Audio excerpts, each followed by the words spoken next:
Boa noite, meus irmãos. A graça e a paz de Jesus Cristo se multipliquem sobre a nossa vida. É uma alegria para mim estar com vocês aqui nessa noite, fazer parte desse momento de alegria de vocês, histórico, porque estão completando mais um ano de vida, próximo dia 23 de novembro. E 11 anos como comunidade organizada em igreja.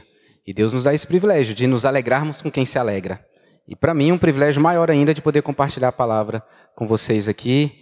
Temos, de fato, uma amizade muito boa, crescente, que Deus nos dá, eu e o Reginaldo, e isso tem sido uma bondade do Senhor na minha vida especificamente, me dando a alegria de crescer e aprender com Ele sempre e me sentir cuidado por Ele. Eu queria que você abrisse a sua Bíblia. Primeiramente, não é nesse texto que eu vou pregar, mas eu quero convidar você para abrir nesse texto, que é o Salmo 86, o verso de número 11. É uma oração que o salmista faz e eu quero te convidar para fazê-la também antes de nós ouvirmos a exposição da palavra. Salmo 86, verso de número 11.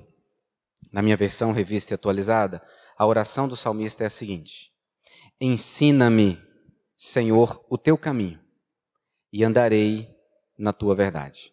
Dispõe-me o coração para só temer o teu nome.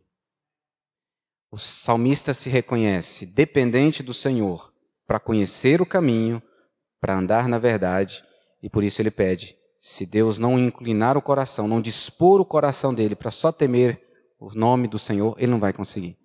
Então, nesse momento que a gente se coloca para ouvir a palavra do Senhor, nós precisamos pedir, Senhor, ensina-nos, ensina-me a tua verdade, o teu caminho, mas não apenas me ensina, dispõe o meu coração também para obedecer essa verdade que o Senhor me ensinou.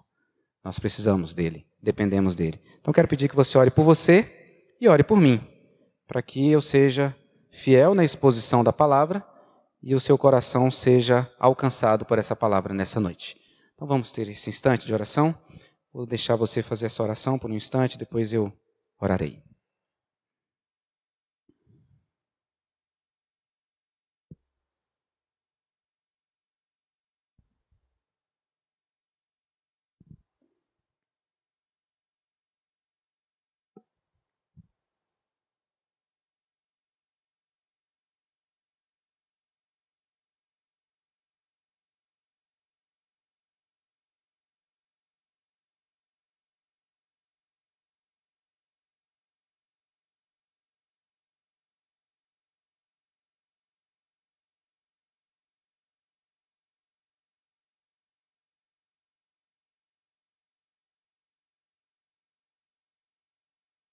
Senhor, ao reconhecer a Tua grandeza, a Tua soberania e o Teu poder, nós nos rendemos pedindo que o Senhor nos ensine a Tua verdade, aquilo que o Senhor separou para cada um nessa noite, aquilo que nós precisamos ouvir do Teu Espírito, para vivermos segundo a Tua vontade, para termos o coração transformado. E pedimos que não apenas nos ensine, mas que o Senhor nos dê a capacitação para viver, que o Senhor disponha, incline o nosso coração somente ao Senhor e à Tua vontade. E tudo isso, Pai, para que o Senhor seja conhecido nesse mundo, para que o Senhor seja exaltado, para que o Senhor seja adorado por meio da nossa vida. Nós pedimos juntos, como igreja do Senhor, em nome de Jesus. Amém. Vocês têm como missão, Igreja Presbiteriana Betânia, adorar a Deus, servir as pessoas e, tá aqui, não tá? Fazer Cristo conhecido. A visão de vocês é ser uma igreja reconhecida pelo seu compromisso de amor e serviço a Cristo e ao próximo, que deseja formar e treinar novos discípulos no exercício da vida comunitária, através de um ensino bíblico contextualizado, para que possam comunicar de forma relevante o Evangelho. A mensagem que vocês passam para mim é que tudo gira em torno de Cristo. Cristo é o objetivo. Porque olha só, Jesus adorou perfeitamente, fez tudo, viveu, cumpriu a missão que o Pai lhe deu para que ele fosse glorificado. Jesus serviu as pessoas em todo o seu ministério terreno. Jesus formou e treinou discípulos. Jesus ensinou a palavra de Deus contextualizadamente. Ele usava histórias para que as pessoas pudessem entender a mensagem que ele estava trazendo a partir do Evangelho revelado. Jesus comunicou de forma relevante o Evangelho de Deus. Então, a mensagem da Igreja Presbiteriana Betânia para mim é que Jesus é o centro da vida de vocês, da vida e do ministério como igreja. E eu fiquei muito feliz com essas informações, porque cada vez mais eu vejo a necessidade de nós voltarmos para Cristo, para conhecermos Cristo. De Gênesis a Apocalipse, a Escritura Sagrada aponta para Cristo e nos chama para Cristo. E às vezes nós estamos, como igreja, nos distanciando da pessoa de Jesus Cristo. Paulo diz o seguinte para a gente, em Colossenses, no capítulo 1. Este é a imagem do Deus invisível, primogênito de toda a criação. Está falando de Jesus.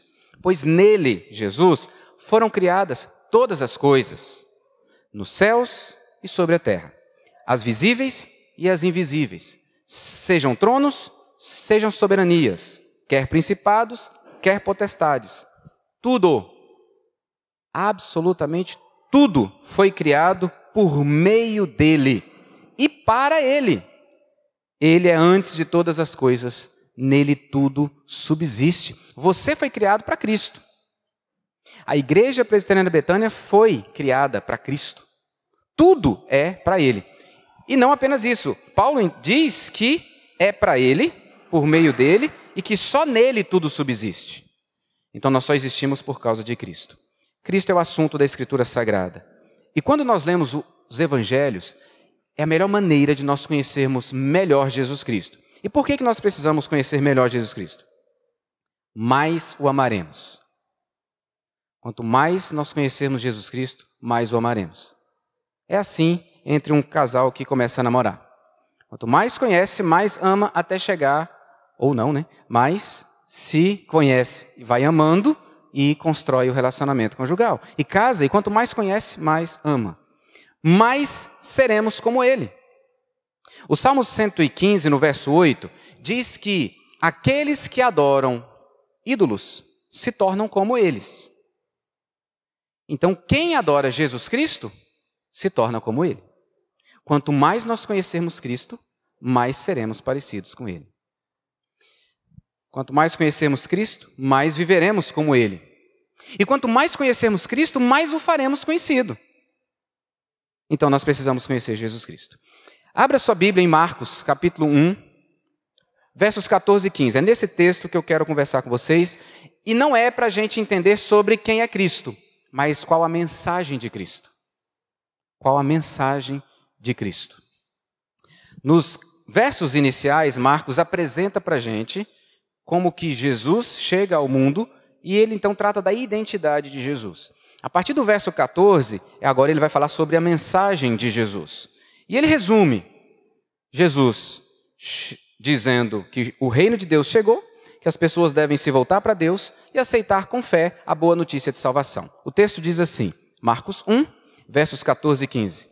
Depois de João ter sido preso, foi Jesus para a Galileia, pregando o evangelho de Deus, dizendo, o tempo está cumprido e o reino de Deus está próximo. Arrependei-vos e crede no evangelho. A mensagem de Jesus, resumidamente, é o evangelho do reino de Deus. Essa é a mensagem de Jesus. Agora, perceba comigo a riqueza de informações que Marcos traz para a gente em poucas palavras. Deixa eu abrir um parêntese. Marcos escreve o evangelho como quem está com pressa.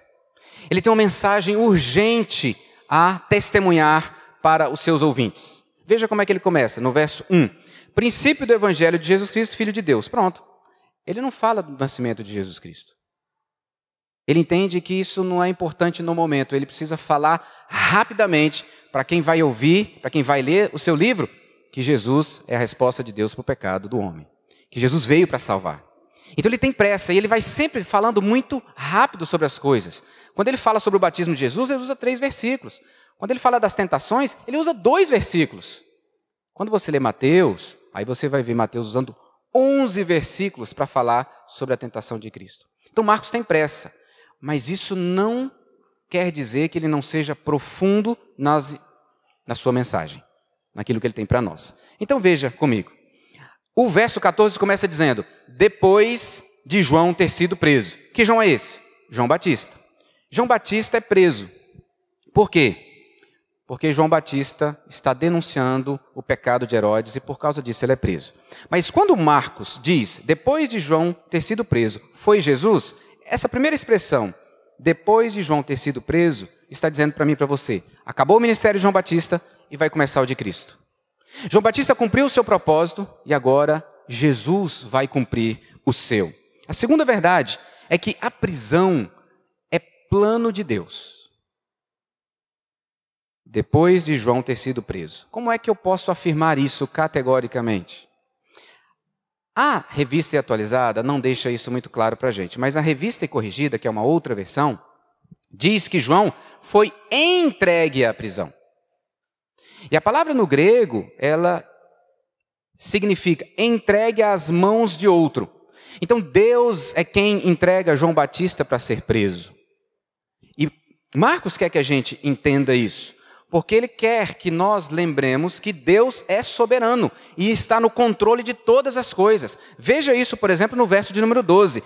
Quem é que leva Jesus para o deserto para ser tentado pelo diabo?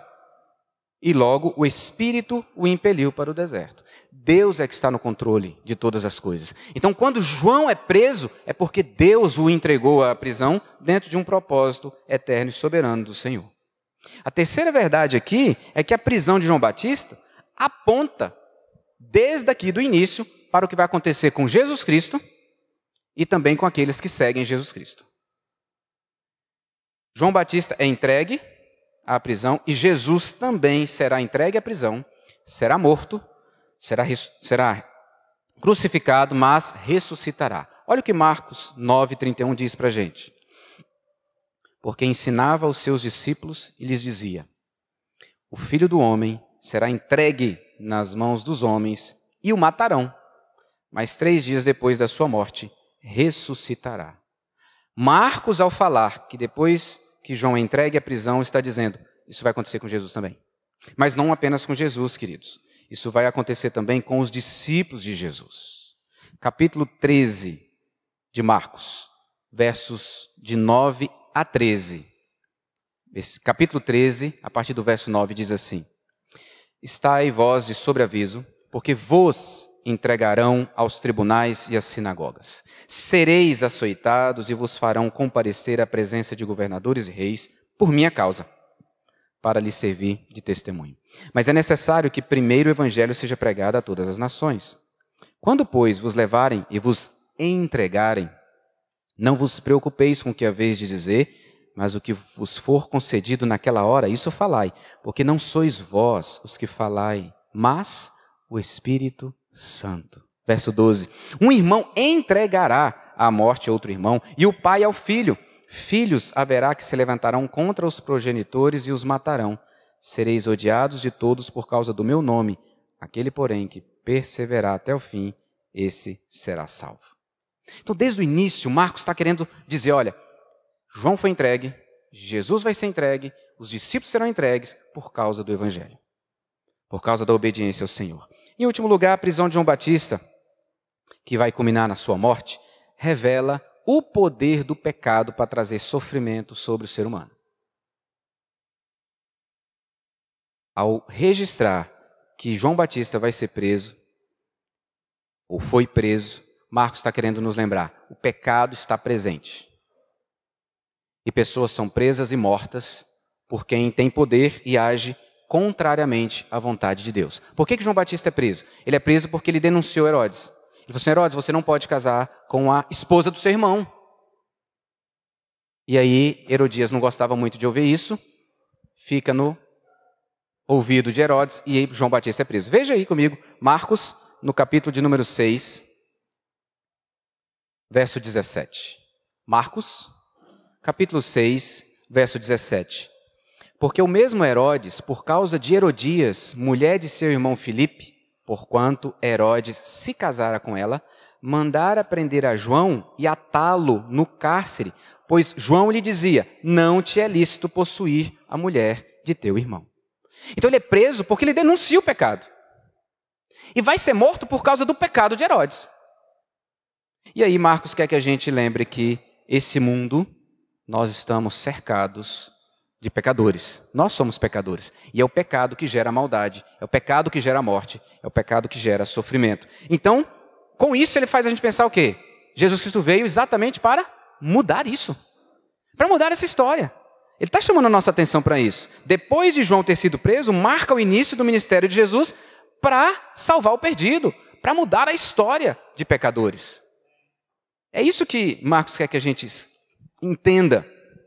Jesus veio para salvar o perdido, a quem está morto espiritualmente, quem está escravizado pelo pecado, por meio do convite ao Evangelho, que a gente vê aqui logo depois. Nada do que acontece na sua vida está fora do controle soberano de Deus. Nada.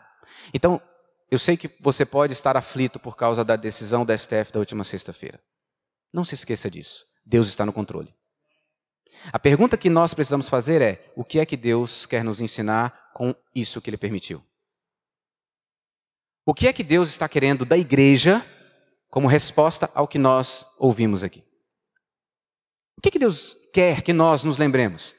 O Daniel falou aqui, o presbítero Daniel falou sobre a oração.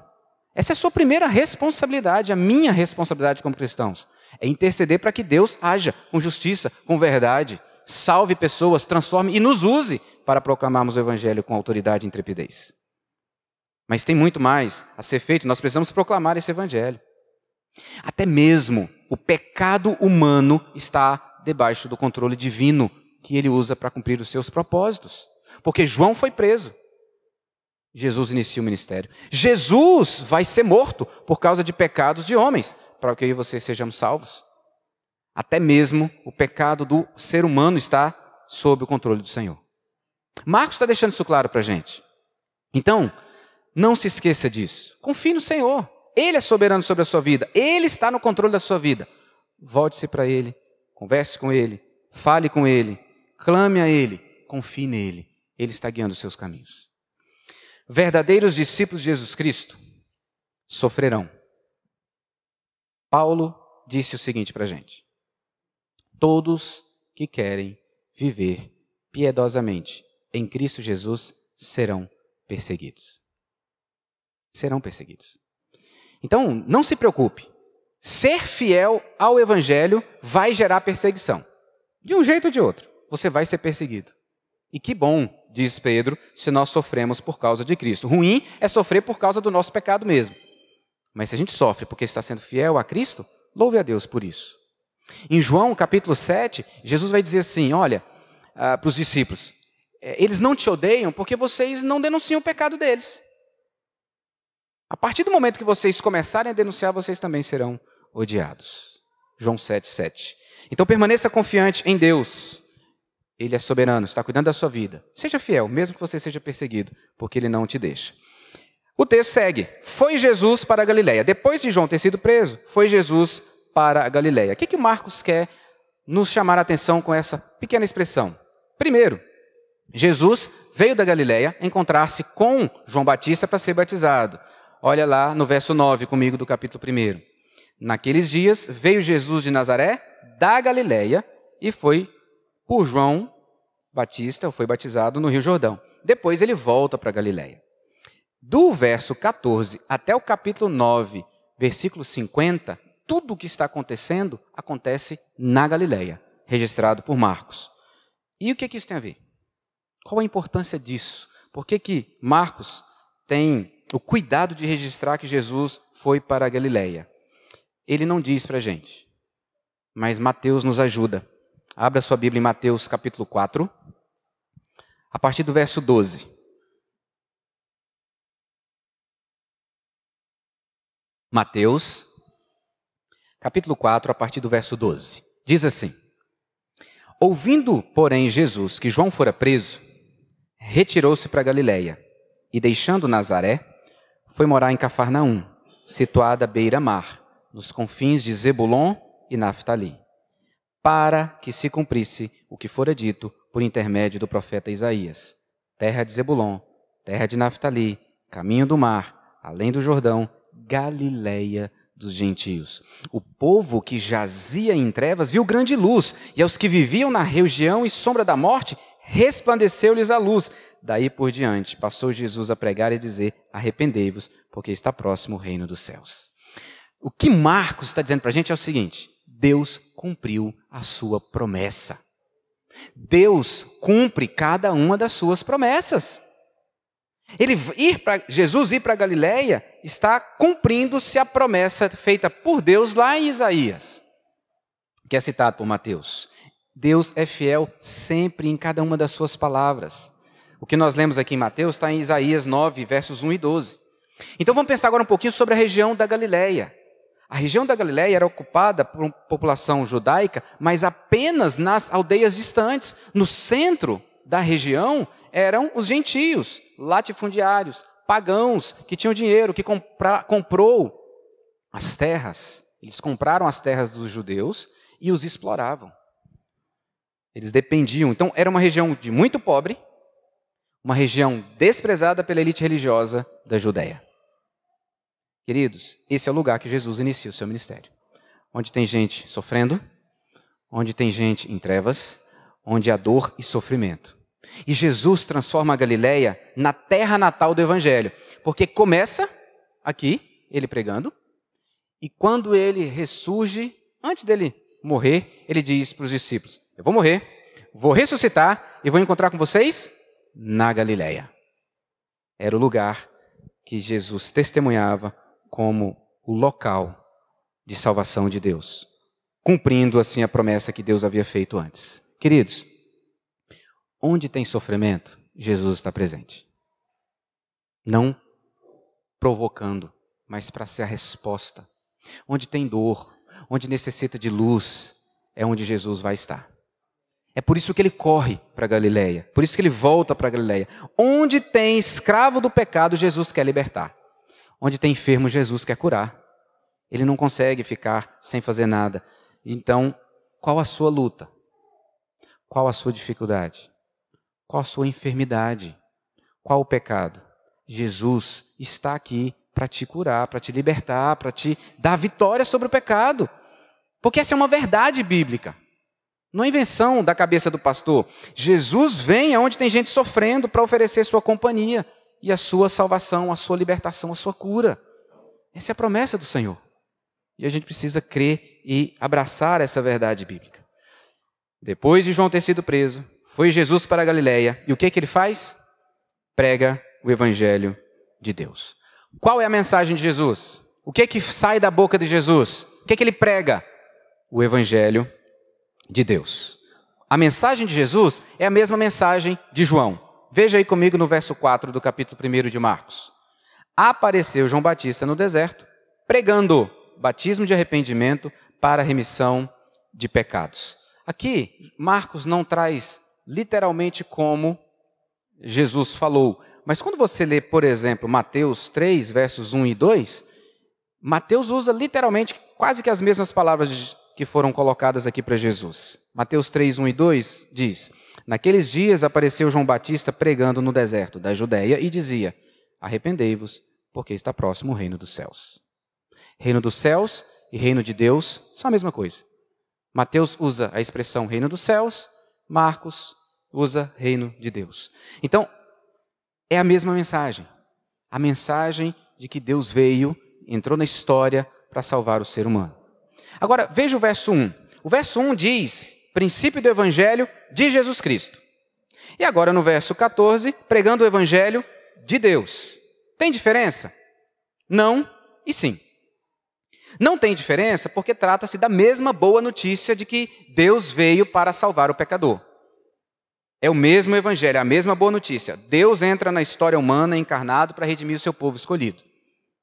Agora, sim, porque não diz respeito ainda a tudo aquilo que Jesus Cristo fará. Quando no verso 1, Marcos diz: princípio do Evangelho de Jesus Cristo, Filho de Deus, ele está dizendo: no meu livro eu vou falar tudo o que Jesus Cristo fez. Toda a vida, tudo sobre a pessoa, sobre a obra de Cristo, realizada para a salvação do perdido. Então, por que Jesus prega o evangelho de Deus? Porque ele ainda não está falando dele. Completa a sua obra. Ele está iniciando a obra da salvação. Paulo, ao definir evangelho, diz o seguinte, 1 Coríntios, capítulo 15, a partir do verso 1. Irmãos, venho lembrar-vos o evangelho que vos anunciei, o qual recebeste e no qual ainda perseverais. Por ele também sois salvos, se retiverdes a palavra tal como vô-la preguei, a menos que tenhais crido em vão. Antes de tudo, vos entreguei o que também recebi, que Cristo morreu pelos nossos pecados, segundo as Escrituras, e que foi sepultado e ressuscitou ao terceiro dia, segundo as Escrituras. Então, o Evangelho de Cristo é toda a história de Cristo, a pessoa de Cristo, a obra de Cristo realizada para a redenção do povo escolhido. Mas o Evangelho de Deus é Cristo vindo ao mundo e cumprindo esse propósito de redimir o seu povo escolhido. Então, é sim a mesma coisa. Mais à frente, o próprio Marcos vai dizer que Jesus e Evangelho são a mesma coisa. A gente vê isso, por exemplo, no capítulo 8, no verso 35. Quem quiser, pois, salvar a sua vida, perdê-la-á. E quem perder a vida por causa de mim e do Evangelho, salva-la. Para Marcos, Cristo e Evangelho, Jesus e Evangelho são a mesma coisa. E, na verdade, Jesus é a sua própria mensagem de salvação. Jesus é o Evangelho, porque ele não apenas fala da mensagem de salvação, ele é a própria mensagem de salvação. Ele é a própria salvação. E Marcos deixa isso claro para a gente, pregando o Evangelho de Deus. O que é Evangelho? Evangelho são as boas novas, é a boa notícia. Uma boa notícia para quem estava esperando por algo. O pastor Tim Keller, num dos seus livros, diz que na época que Marcos usa esse termo, Evangelho, se referia a uma boa notícia capaz de fazer história, de mudar a vida, não apenas uma boa notícia corriqueira, do tipo, o Flamengo ganhou mais uma. Para alguns, né? Para outros não é uma boa notícia assim. Mas é uma notícia muito mais profunda, que muda a vida, que muda a história. E aí ele usa a seguinte informação. Quando a Grécia foi invadida pela Pérsia, e os gregos ganharam as grandes batalhas de Maratona e Salamina, eles enviaram arautos, que eram os evangelistas, aqueles que iam dar a boa notícia do que tinha acontecido. Então a boa notícia era o seguinte: quando eles venceram as batalhas, os arautos voltavam para a cidade para dizer para o povo. E a boa notícia para o povo era: nós lutamos por vocês, nós ganhamos a batalha, e agora vocês já não são mais escravos, vocês são homens livres. Quando Marcos usa essa palavra, evangelho, o que vem na mente das pessoas? Alguém lutou por nós, venceu, nós não somos mais escravos, podemos viver livre. Isso é o evangelho. Deus fez tudo, Cristo veio e morreu, Ele fez tudo, nós não somos mais escravos, somos livres, a batalha foi vencida, somos pessoas livres, podemos viver para a glória dele. Louvado seja o nome do Senhor. O Evangelho é um anúncio de algo que aconteceu na história, algo que foi feito por você, que mudou a sua história, mudou a sua condição de vida para todo sempre, para toda a eternidade. Que maravilha é o Evangelho. E é esse Evangelho que Jesus Cristo está pregando. O conteúdo do Evangelho é Jesus encarnado, crucificado, ressurreto, exaltado. A declaração de que Jesus é o Evangelho, que Jesus prega o Evangelho de Deus, também deve nos fazer pensar o seguinte: se o Evangelho é de Deus, o Evangelho pertence a Deus, o Evangelho foi preparado por Deus, o Evangelho é um presente de Deus para mim e para você. É o Evangelho que cumpre a promessa de Isaías 9, 6, 7. Porque um menino nos nasceu, um filho se nos deu. O governo está sobre os seus ombros e o seu nome será Maravilhoso Conselheiro, Deus Forte, Pai da Eternidade, Príncipe da Paz. Para que se aumente o seu governo e venha paz sem fim sobre o trono de Davi e sobre o seu reino, para estabelecer e o firmar mediante o juízo e a justiça, desde agora e para sempre. O zelo do Senhor dos Exércitos fará isto. E fez. Porque quando Jesus prega o evangelho de Deus, o que ele está dizendo é: se cumpriu. Se cumpriu a promessa do Senhor. Verso 15, dizendo, muito bem, Jesus pregava o evangelho dizendo, e aí agora nós temos 2 afirmações e 2 desafios. Isso é o que Jesus diz enquanto prega o evangelho. Só um parêntese, nós estamos diante das primeiras palavras do Senhor do Universo encarnado. E são palavras para dar a melhor notícia do universo. As primeiras palavras do Criador do Universo encarnado, registradas por Marcos, dizem respeito a uma grande e maravilhosa notícia, de grande alegria. Como os anjos disseram, eis que vos trago novas de grande alegria e o será para todo o povo. 2 afirmações, o tempo está cumprido e o reino de Deus está próximo. 2 convites, 2 desafios, 2 convocações. Arrependei-vos e crede no evangelho. O tempo está cumprido. Jesus está dizendo, Deus pôs fim à espera. Não precisa mais esperar. Deus está presente, chegou a hora. No batismo, que você vê aí nos versos de 9 a 11, Jesus reafirma a sua decisão de levar o pecado de toda a humanidade sobre si.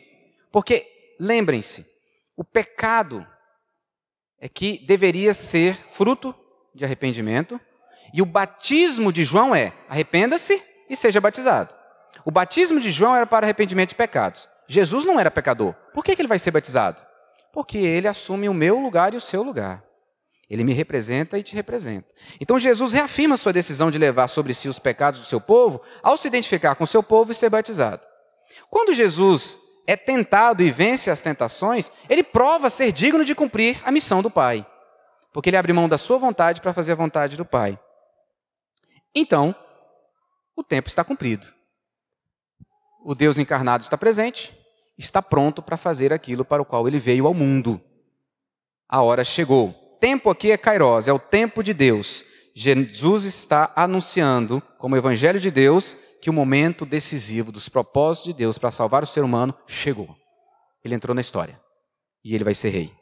Como dono do tempo, ele faz tudo na hora certa e você pode confiar. A hora é essa.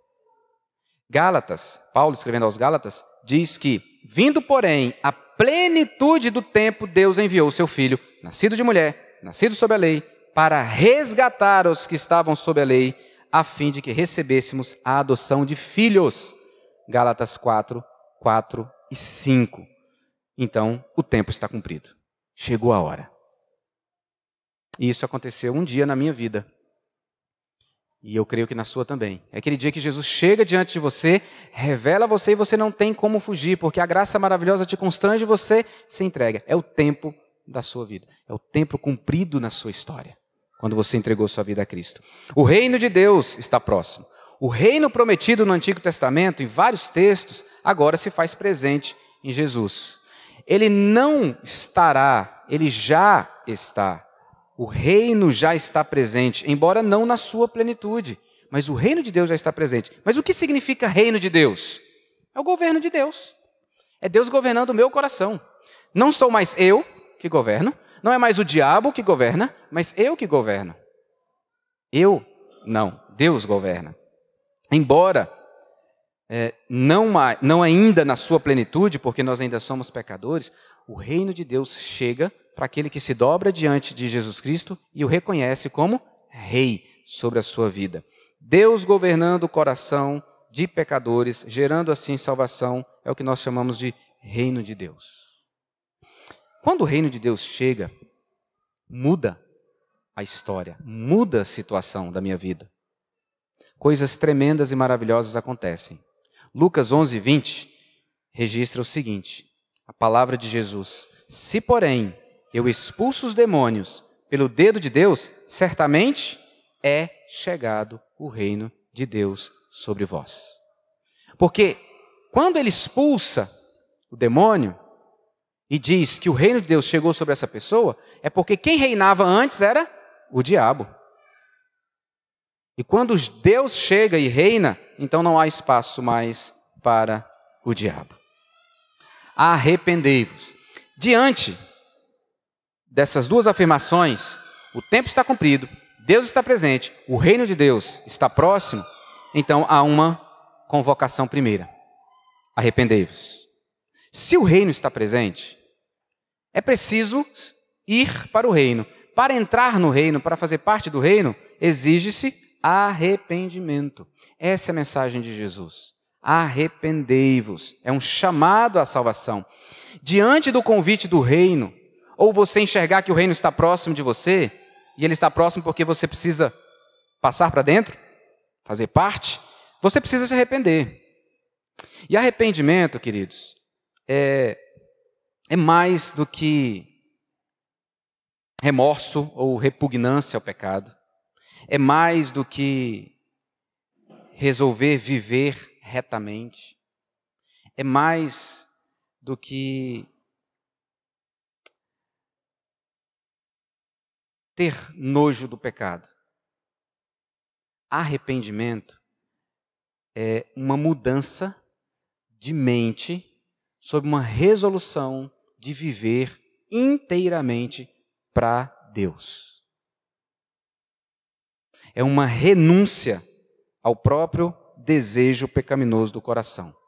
É abrir mão da sua própria vontade, de você mesmo, e entregar-se totalmente à vontade daquele que te chama para andar com ele. Então envolve intelecto, envolve vontade, envolve emoções.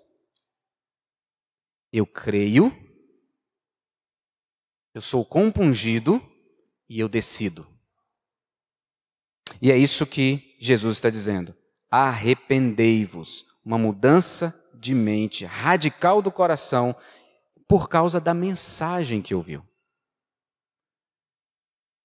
Uma pessoa aceita a mensagem quando essa mensagem age sobre ela. Então, como ele está pregando o evangelho, está convidando a fazer parte do reino, ele precisa se arrepender. É aí que vem o crede.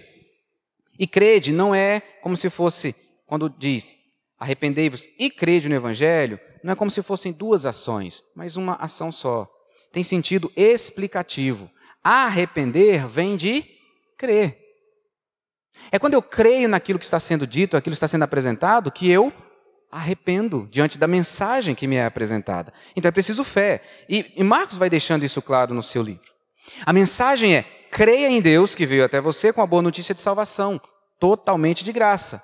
Então arrependa-se e venha para o Senhor. Crer no Evangelho é confiar na mensagem de salvação, entregar-se a essa mensagem pela fé. Romanos 10, 17. E assim, a fé vem pela pregação, e a pregação pela palavra de Cristo. Alguém já afirmou, eu não lembro, eu só anotei, onde não há nada para ouvir, não há nada para crer. Onde não há nada para ouvir, não há nada para crer. Eu preciso ouvir o Evangelho para crer, me arrepender e andar. Muitos crerão, muitos não crerão. No mesmo livro de Marcos, Jesus olha para a geração e diz: ó geração incrédula, até quando estarei convosco? Até quando vos sofrerei? Ele sofre por causa daqueles que não creem no Evangelho. Para crer no Evangelho é preciso fé. Fé que é o próprio Deus que nos dá. Diante das boas novas, da salvação que nos reconcilia com Deus, é preciso tomar uma decisão. Por isso que Jesus diz: arrependei-vos e crede. Esse é o desafio que Marcos apresenta, que Jesus faz para o povo a quem ele pregava na Galileia. Queridos, Marcos testemunha a mensagem de Jesus. E ele testemunha dizendo que a mensagem de Jesus é a pregação do Evangelho do Reino. Esse era o assunto de Jesus. Quando Jesus diz que a boca fala do que está cheio o coração, era isso que estava dentro do coração de Jesus, porque ele era a sua própria mensagem. E como Cristo Jesus fez, essa é a mensagem a ser anunciada por mim e por você. Arrependei-vos e crede no Evangelho. Igreja Presbiteriana Betânia, essa é a sua mensagem. A mensagem de Jesus Cristo é a sua mensagem. O assunto dos seus lábios, o que deve estar enchendo o seu coração, é o Evangelho. É a mensagem a ser pregada, o Evangelho de Deus. Essa é a mensagem para mim e para você, porque como fez o nosso Mestre, e Ele fez por causa da dor, do sofrimento, da morte, do pecado no mundo, é que eu e você temos que sair e dizer para o mundo: arrependei-vos e crede no Evangelho. Porque o reino de Deus está próximo. Você que ouve essa mensagem, você já tomou essa decisão? Você já respondeu a Cristo quando Ele chamou: arrependa-se e creia no Evangelho, na boa nova de salvação? Porque se não fez, o que você está esperando? Essa é a melhor e mais importante boa nova do universo. Mas e você que já fez? Qual é a sua mensagem? Qual é o seu assunto? Como discípulo de Jesus Cristo, que vivemos no mundo, nada muito diferente da época de Jesus Cristo, cheio de gente escravizada pelo pecado, gente pecando à torta e à direita, muita injustiça, muita mentira, muito problema. Eu e você temos que levar a mensagem de salvação e dizer para as pessoas: arrependei-vos e crede no Evangelho. Se somos discípulos, nós seguimos o nosso Mestre. E em obediência, cumprimos o que ele diz em João 20, 21 e 22. João 20, 21 e 22. Disse-lhes Jesus outra vez: paz seja convosco. Assim como o Pai me enviou, eu também vos envio. E havendo dito isto, soprou sobre eles e disse-lhes: recebei o Espírito Santo. Essa palavra de Jesus para os seus discípulos lá é a mesma palavra para mim e para você, discípulos, hoje. Você que crê em Jesus como seu Senhor e Salvador, tem o Espírito Santo habitando em você. O Espírito Santo faz morada em você. Você é santuário do Espírito Santo. Então você tem poder e autoridade para, assim como Cristo foi enviado a pregar o Evangelho, eu e você também fazemos. O assunto de Jesus Cristo, a mensagem de Jesus Cristo, era o Evangelho do Reino. Igreja Presbiteriana Betânia, vocês têm 11 anos. A mensagem de vocês tem sido essa. E minha oração é que continue sendo essa mensagem. Cristo, o centro de todas as coisas. Que dos lábios de vocês saiam para as pessoas: venham adorar a Deus conosco. Arrependa-se e creia no Evangelho para você fazer parte do reino de Deus. Porque não tem lugar melhor para nós estarmos juntos. Todo ser humano é pecador, nasce escravo do pecado. Precisa ouvir as boas novas. Eu e você somos os proclamadores de hoje desse Evangelho. Eu e você pregamos, eu e você anunciamos. Quem vai fazer a obra do arrependimento de fé é Deus. Mas nós não podemos nos calar. Nós não podemos deixar essa mensagem escondida. Essa mensagem tem que ser gritada. Como Marcos tinha pressa, eu e você precisamos ter pressa para anunciar as verdades de Cristo. Eu quero encerrar com uma reflexão sobre nós que somos crentes, discípulos de Jesus Cristo, mas que também necessitamos de arrependimento diário, porque somos pecadores. E precisamos de fé diária para crermos que Deus está transformando a nossa vida e nos sustentando. Arrependimento e fé, pensa nas suas duas pernas. Uma é arrependimento, a outra é fé. A gente anda em arrependimento e fé. Arrependimento e fé. Arrependimento e fé. É a nossa vida. Por isso que a mensagem de Jesus é: arrependei-vos e crede no Evangelho. Todos os dias eu e você temos que pregar o Evangelho para a gente mesmo. Para então sair cheio de graça e pregar esse Evangelho na Galileia que Deus nos tem colocado hoje. Spurgeon, pastor e grande pregador, afirmou: vocês e eu somos constrangidos a pregar o Evangelho, mesmo que nenhuma alma jamais fosse convertida por ele, pois o grande propósito do Evangelho é a glória de Deus, visto que Deus é glorificado mesmo naqueles que rejeitam o Evangelho. Pregue. Igreja Presbiteriana Betânia, que a sua mensagem seja a mesma de Jesus Cristo. Pregue o Evangelho.